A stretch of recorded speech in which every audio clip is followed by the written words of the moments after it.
Depois de algum tempo, Aminon, filho de Davi, apaixonou-se por Tamar. Ela era muito bonita e era irmã de Absalão, outro filho de Davi. Aminon ficou angustiado ao ponto de adoecer por causa de sua meia-irmã Tamar, pois ela era virgem e parecia-lhe impossível aproximar-se dela. Aminon tinha um amigo muito astuto chamado Jonadab, filho de Simeia, irmão de Davi. Ele perguntou a Aminon: Filho do rei, por que todo dia você está abatido? Quer me contar o que se passa? Aminon lhe disse: Estou apaixonado por Tamar, irmã de meu irmão Absalão. Vá para a cama e finja estar doente, disse Jonadab. Quando seu pai vier visitá-lo, diga-lhe: Permite que minha irmã Tamar venha dar-me de comer. Gostaria que ela preparasse a comida aqui mesmo e me servisse. Assim poderei vê-la. Aminon aceitou a ideia e deitou-se, fingindo-se doente. Quando o rei foi visitá-lo, Aminon lhe disse: Eu gostaria que minha irmã Tamar viesse e preparasse 2 bolos aqui mesmo e me servisse. Davi mandou dizer a Tamar no palácio: Vá à casa de seu irmão Aminon e prepare algo para ele comer. Tamar foi à casa de seu irmão, que estava deitado. Ela amassou a farinha, preparou os bolos na presença dele e os assou. Depois pegou a assadeira e lhe serviu os bolos, mas ele não quis comer. Então Aminon deu ordem para que todos saíssem e depois que todos saíram, disse a Tamar: Traga os bolos e sirva-me aqui no quarto. Tamar levou os bolos que havia preparado ao quarto de seu irmão. Mas, quando ela se aproximou para servi-lo, ele a agarrou e disse: Deite-se comigo, minha irmã. Mas ela lhe disse: Não, meu irmão. Não me faça essa violência. Não se faz uma coisa dessas em Israel. Não cometa essa loucura. O que seria de mim? Como eu poderia livrar-me da minha desonra? E o que seria de você? Você cairia em desgraça em Israel? Fale com o rei, ele deixará que eu me case com você. Mas Aminon não quis ouvi-la. E sendo mais forte que ela, violentou-a. Logo depois, Aminon sentiu uma forte aversão por ela, mais forte que a paixão que sentira, e lhe disse: Levante-se e saia. Mas ela lhe disse: Não, meu irmão, mandar-me embora seria pior do que o mal que você já me fez. Ele, porém, não quis ouvi-la. E chamando seu servo, disse-lhe: Põe esta mulher para fora daqui e tranque a porta. Então, o servo a pôs para fora e trancou a porta. Ela estava vestindo uma túnica longa, pois esse era o tipo de roupa que as filhas virgens do rei usavam desde a puberdade. Tamar pôs cinza na cabeça, rasgou a túnica longa que estava usando e se pôs a caminho com as mãos sobre a cabeça e chorando em voz alta. Absalão, seu irmão, lhe perguntou: Seu irmão Aminon lhe fez algum mal? Acalme-se, minha irmã. Ele é seu irmão. Não se deixe dominar pela angústia. E Tamar, muito triste, ficou na casa de seu irmão Absalão. Ao saber de tudo isso, o rei Davi ficou indignado, e Absalão não falou nada com Aminon, nem bem nem mal, embora o odiasse por ter violentado sua irmã Tamar. 2 anos depois, quando os tosqueadores de ovelhas de Absalão estavam em Baal-Azor, perto da fronteira de Efraim, Absalão convidou todos os filhos do rei para se reunirem com ele. Absalão foi ao rei e lhe disse: Eu, teu servo, estou tosqueando as ovelhas e gostaria que o rei e os seus conselheiros estivessem comigo. Respondeu o rei: Não, meu filho. Não iremos todos, pois isso seria um peso para você. Embora Absalão insistisse, ele se recusou a ir, mas o abençoou. Então Absalão lhe disse: Se não queres ir, permite, por favor, que o meu irmão Aminon vá conosco. O rei perguntou: Por que ele iria com você? Mas Absalão insistiu tanto que o rei acabou deixando que Aminon e os seus outros filhos fossem com ele. Absalão ordenou aos seus homens: Ouçam, quando Aminon estiver embriagado de vinho e eu disser: Matem Aminon, vocês o matarão. Não tenham medo, eu assumo a responsabilidade. Sejam fortes e corajosos. Assim, os homens de Absalão mataram Aminon, obedecendo às suas ordens. Então, todos os filhos do rei montaram em suas mulas e fugiram. Estando eles ainda a caminho, chegou a seguinte notícia ao rei: Absalão matou todos os seus filhos. Nenhum deles escapou. O rei levantou-se, rasgou as suas vestes, prostrou-se rosto em terra e todos os conselheiros que estavam com ele também rasgaram as vestes. Mas Jonadab, filho de Simeia, irmão de Davi, disse: Não pense, meu senhor, que mataram todos os seus filhos. Somente Aminon foi morto Essa era a intenção de Absalão desde o dia em que Amnão violentou Tamar, irmã dele. O rei, meu senhor, não deve acreditar que todos os seus filhos estão mortos, apenas Amnão morreu. Enquanto isso, Absalão fugiu. Nesse meio tempo, a sentinela viu muita gente que vinha pela estrada de Oronaim, descendo pela encosta da colina, e disse ao rei: Vejo homens vindo pela estrada de Oronaim, na encosta da colina. E Jonadab disse ao rei: São os filhos do rei, e aconteceu como teu servo disse. Acabando de falar, os filhos do rei chegaram, chorando em voz alta. Também o rei e todos os seus conselheiros choraram muito. Absalão fugiu para o território de Talmai, filho de Amiúde, rei de Gesur, e o rei Davi pranteava por seu filho todos os dias. Depois que Absalão fugiu para Gesur e lá permaneceu 3 anos, a ira do rei contra Absalão cessou, pois ele se sentia consolado da morte de Aminon. Joabe, filho de Zeruia, percebendo que o rei estava com saudades de Absalão, mandou buscar uma mulher astuta em Tecoa e lhe disse: Finja que está de luto. Vista-se de preto e não se perfume. Haja como uma mulher que há algum tempo está de luto. Vá dizer ao rei estas palavras. E a instruiu sobre o que ela deveria dizer. Quando a mulher apresentou-se ao rei, prostrou-se rosto em terra em sinal de respeito e lhe disse: Ajude-me, ó rei. Qual é o seu problema? Perguntou o rei. Sou viúva. Meu marido morreu e deixando-me com 2 filhos. Eles brigaram no campo e, não havendo ninguém para separá-los, um acabou matando o outro. Agora todo o clã levantou-se contra a tua serva, exigindo: entregue o assassino para que o matemos pela vida do irmão e nos livremos também do herdeiro. Eles querem apagar a última centelha que me restou, deixando o meu marido sem nome nem descendência na face da terra. O rei disse à mulher: Vá para casa. Eu mandarei que cuidem do seu caso. Mas a mulher de Tecoa lhe disse: Ó rei, meu senhor, é sobre mim e sobre a família de meu pai que pesará a iniquidade. Não pesa a culpa sobre o rei e sobre o seu trono. O rei respondeu: Se alguém ameaçá-la, traga-o a mim, e ele não mais a incomodará. Ela acrescentou: Peço então ao rei que, em nome do Senhor, o seu Deus, não permita que o vingador da vítima cause maior destruição, matando meu outro filho. E disse ele: Eu juro pelo nome do Senhor, nenhum só fio de cabelo da cabeça de seu filho cairá. Disse-lhe ainda a mulher: Permite que a tua serva fale mais uma coisa ao rei meu senhor. Fale, respondeu ele. Disse então a mulher: Por que terá o rei agido contra o povo de Deus?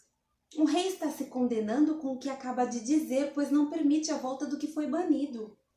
Que teremos que morrer um dia é tão certo como não se pode recolher a água que se espalhou pela terra. Mas Deus não tira a vida, ao contrário, cria meios para que o banido não permaneça afastado dele. E eu vim falar sobre isso ao rei, meu senhor, porque o povo me ameaçou. Tua serva pensou que se falasse com o rei, que talvez ele atendesse o seu pedido e concordasse em livrar a sua serva das mãos do homem que está tentando eliminar tanto a mim como ao meu filho da herança que Deus nos deu. E agora a tua serva diz: Traga-me descanso, a decisão do rei, o meu senhor, pois o rei, meu senhor, é como um anjo de Deus, capaz de discernir entre o bem e o mal. Que o Senhor, o teu Deus, esteja contigo. Então o rei disse à mulher: Não me esconda nada do que vou lhe perguntar. Fale o rei, meu senhor, disse a mulher. O rei perguntou: Não é Joabe que está por trás de tudo isso? A mulher respondeu: Juro por tua vida, ó rei, ninguém é capaz de desviar-se para a direita ou para a esquerda do que tu dizes. Sim, foi o teu servo Joabe que me mandou aqui para dizer tudo isso. O teu servo Joabe agiu assim para mudar essa situação. Mas o meu senhor é sábio como um anjo de Deus e nada lhe escapa de tudo o que acontece no país. Depois o rei disse a Joabe: Muito bem, atenderei esse pedido. Vá e traga de volta o jovem Absalão. Joabe prostrou-se rosto em terra, abençoou o rei e disse: Hoje o teu servo ficou sabendo que o vês com bons olhos, pois o rei atendeu o pedido do seu servo. Então Joabe foi a Gesur e trouxe Absalão de volta para Jerusalém. Mas o rei disse: Ele irá para a casa dele, não virá à minha presença. Assim Absalão foi para sua casa e não compareceu mais à presença do rei. Em todo Israel não havia homem tão elogiado por sua beleza como Absalão. Da cabeça aos pés não havia nele nenhum defeito. Sempre que o cabelo lhe ficava pesado demais, ele o cortava e o pesava. Eram 2,4 kg segundo o padrão do rei. Ele teve 3 filhos e uma filha chamada Tamar, que se tornou uma linda mulher. Absalão morou 2 anos em Jerusalém sem ser recebido pelo rei. Então mandou chamar Joabe para enviá-lo ao rei, mas Joabe não quis ir. Mandou chamá-lo pela 2ª vez, mas ele novamente não quis ir. Então Absalão disse a seus servos: vejam, a propriedade de Joabe é vizinha da minha e ele tem uma plantação de cevada. Tratem de incendiá-la. E os servos de Absalão puseram fogo na plantação. Então Joabe foi à casa de Absalão e lhe perguntou: por que os seus servos puseram fogo na minha propriedade? Absalão respondeu: mandei chamá-lo para enviá-lo ao rei com a seguinte mensagem: por que voltei de Jesur? Melhor seria que eu lá permanecesse. Quero ser recebido pelo rei e se eu for culpado de alguma coisa, que ele mande me matar. Então Joabe foi contar tudo ao rei, que mandou chamar Absalão. Ele entrou e prostrou-se rosto em terra perante o rei, e o rei saudou-o com um beijo. Algum tempo depois, Absalão adquiriu uma carruagem, cavalos e uma escolta de 50 homens. Ele se levantava cedo e ficava junto ao caminho que levava à porta da cidade. Sempre que alguém trazia uma causa para ser decidida pelo rei, Absalão chamava e perguntava de que cidade vinha. A pessoa respondia que era de uma das tribos de Israel e Absalão dizia: a sua causa é válida e legítima, mas não há nenhum representante do rei para ouvi-lo. E Absalão acrescentava: quem me dera ser designado juiz dessa terra? Todos os que tivessem uma causa, uma questão legal, viriam a mim e eu lhe faria justiça. E sempre que alguém se aproximava dele para prostrar-se em sinal de respeito, Absalão estendia a mão, abraçava-o e beijava-o. Absalão agia assim com todos os israelitas que vinham pedir que o rei lhe fizesse justiça. Assim ele foi conquistando a lealdade dos homens de Israel. Ao final de 4 anos, Absalão disse ao rei: deixe-me ir a Hebrom para cumprir um voto que fiz ao Senhor. Quando teu servo estava em Jesur, na Síria, fez este voto: se o Senhor me permitir voltar a Jerusalém, prestarei culto a ele em Hebrom. Vá em paz, disse o rei, e ele foi para Hebrom. Absalão enviou secretamente mensageiros a todas as tribos de Israel, dizendo: assim que vocês ouvirem o som das trombetas, digam: Absalão é rei de Hebrom. Absalão levou 200 homens de Jerusalém. Eles tinham sido convidados e nada sabiam nem suspeitavam do que estava acontecendo. Depois de oferecer sacrifícios, Absalão mandou chamar Aitofel, da cidade de Gilo, conselheiro de Davi. A conspiração ganhou força e cresceu o número dos que seguiam Absalão. Então, um mensageiro chegou e disse a Davi: os israelitas estão com Absalão. Em vista disso, Davi disse aos conselheiros que estavam com ele em Jerusalém: vamos fugir. Caso contrário, não escaparemos de Absalão. Se não partirmos imediatamente, ele nos alcançará, causará nossa ruína e matará o povo à espada. Os conselheiros do rei lhe responderam: teus servos estão dispostos a fazer tudo o que o rei nosso senhor decidir.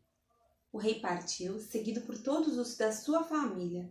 Deixou, porém, 10 concubinas para tomarem conta do palácio. Assim, o rei partiu com todo o povo. Pararam na última casa da cidade e todos os seus soldados marcharam passando por ele, todos os queretitas e peletitas e os 600 giteus que o acompanhavam desde Gate. O rei disse então a Itai de Gate: por que você está indo conosco? Volte e fique com o novo rei, pois você é estrangeiro, um exilado de sua terra. Faz pouco tempo que você chegou. Como eu poderia fazê-lo acompanhar-me? Volte e leve consigo seus irmãos, que o Senhor o trate com bondade e fidelidade. Itai, contudo, respondeu ao rei: juro pelo nome do Senhor e por tua vida que onde quer que o rei meu senhor esteja, ali estará o seu servo para viver ou para morrer. Então Davi disse a Itai: está bem, pode ir adiante. E Itai, Giteu, marchou com todos os seus soldados e com as famílias que estavam com ele. Todo o povo do lugar chorava em alta voz enquanto o exército passava. O rei atravessou o vale do Cedron e todo o povo foi com ele em direção ao deserto. Zadok também estava lá e com ele todos os levitas que carregavam a arca da aliança de Deus. Abiatar também estava lá. Puseram no chão a arca de Deus até que todo o povo saísse da cidade. Então o rei disse a Zadok: leve a arca de Deus de volta para a cidade. Se o Senhor mostrar benevolência a mim, ele me trará de volta e me deixará ver a arca e o lugar onde ela deve permanecer. Mas se ele disser que já não sou do seu agrado, aqui estou. Faça ele comigo a sua vontade. Disse ainda o rei ao sacerdote Zadok: fique alerta, volte em paz para a cidade você, Aimaas, seu filho, e Jonatas, filho de Abiatar. Pelos desfiladeiros do deserto ficarei esperando notícias de vocês. Então Zadok e Abiatar levaram a arca de Deus de volta para Jerusalém e lá permaneceram. Davi, porém, continuou subindo o Monte das Oliveiras, caminhando e chorando, com a cabeça coberta e os pés descalços. E todos os que iam com ele também tinham a cabeça coberta e subiam chorando. Quando informaram a Davi que Aitofel era um dos conspiradores que apoiavam Absalão, Davi orou: ó Senhor, transforma em loucura os conselhos de Aitofel. Quando Davi chegou ao monte, ao lugar onde o povo costumava adorar a Deus, veio ao seu encontro o arquita Uzai, com a roupa rasgada e com terra sobre a cabeça, e Davi lhe disse: não adianta você vir comigo, mas se voltar à cidade, poderá dizer a Absalão: estarei a teu serviço, ó rei.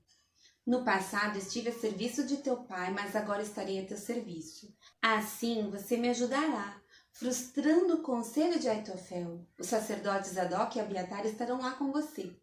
Informe-os do que você souber no palácio. Também estão lá os 2 filhos dele, Aimaas e Jonatas. Por meio deles, me informe de tudo o que você ouvir. Uzai, amigo de Davi, chegou a Jerusalém quando Absalão estava entrando na cidade. Mal Davi tinha passado pelo alto do monte, lá estava à sua espera Ziba, criado de Mefibosete.